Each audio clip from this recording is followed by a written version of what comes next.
Martin Dier, Babaylan Uno.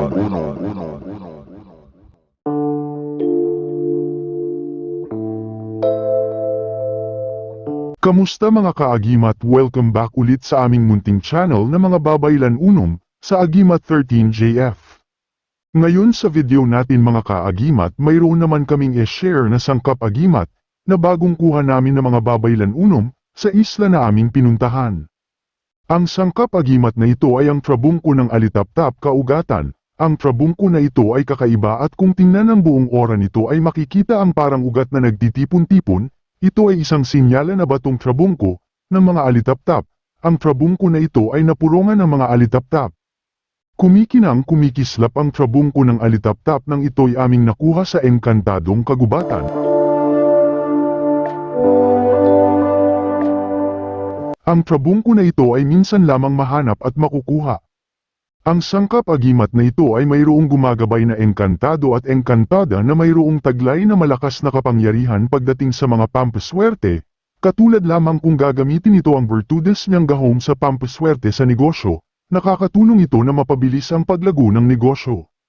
Ang trabungko na ito ay maganda din na ilagay sa loob ng kahon o kaha ng bentahan ng pera. Ito ay makakatulong para mas lalo pang maakit at mabilis na swerteng dadapo ang pera. At kahit sa pang-online business ay malakas din ito na pampaswerte mga kaagimat.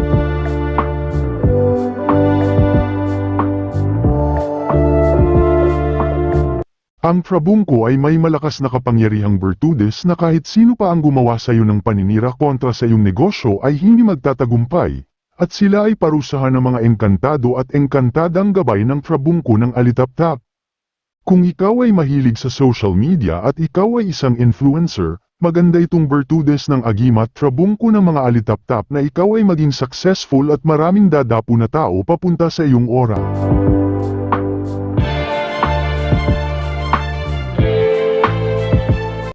Ang trabungko na ito ay pampaswerte din sa trabaho.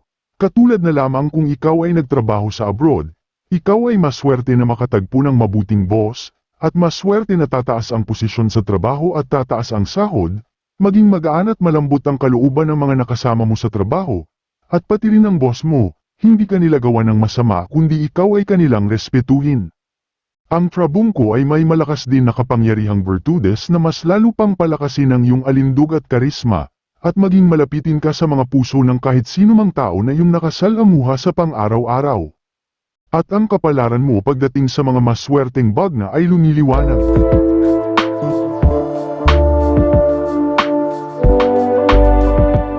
Ang trabungko na ito ay may bisa din sa matibay at malakas na proteksyon at depensa sa katawan.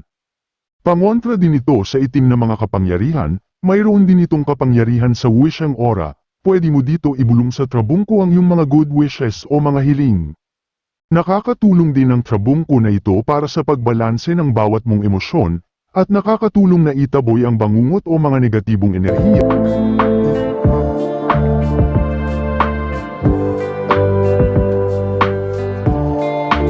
Tungkol naman sa pampalakas ng sangkap agimat trabungko ng alitaptap ay mas maganda na ilagay ito sa loob ng bote na mayroong laman na lanahan or pwede din ng divine oil aura para mas lalo pa itong lalakas ang taglay niyang kapangyarihang virtudes. Sa bawal nito mga kaagimat ay bawal lang na dalhin sa loob ng sementeryo.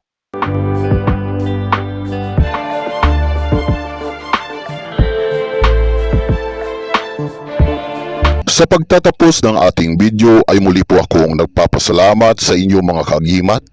Naway pagpalain tayong lahat ng mga putiang aura at mabubuti ng ating dakilang Diyos makapangyarihan.